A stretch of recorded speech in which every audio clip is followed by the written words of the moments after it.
रायगड़ा जिला रामनागुड़ा ब्लॉक अंतर्गत भामिनी स्थित द्वितीय आईआरबीएन परिसर में मंगलवार वन महोत्सव पालित हो जाइछि। कमांडेंट ब्रजमोहन नायकों उपस्थिति में 12,000 फलदायक वृक्ष चारा रोपण करा जाइछि। द्वितीय संरक्षित बाहिनी द्वारा साहा चैरिटेबल ट्रस्ट भुवनेश्वर मिलित उद्यम कार्यक्रम अनुष्ठित होइथिला। एथिरे अध्यक्ष श्री बाबाजी पापा, भामिनी सरपंच ऋतुप्रभा गमांग, गुड़ारी रेंजर दिलीप कुमार पट्टनायक, समाजसेवी कृष्ण प्रसाद बेबर्ता प्रमुखों उपस्थिति में चारा रोपण करा जाइथिला। एथिरे द्वितीय आईआरबीएन रो समस्त पुलिस कर्मचारी उपस्थित रही परिचालना करिथिले। रामनागुड़ारू नरसिंह परिछांक रिपोर्ट, कामयाब टीवी।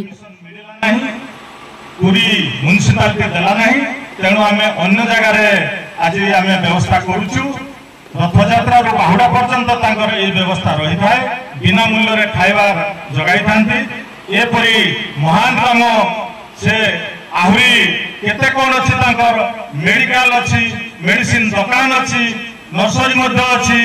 तेणु तांकर सेवा अतुलनीय, प्रशंसा कले आमर प्रशंसा तांकर सेवा पाई कमिजिबो। तेणु तांकर एई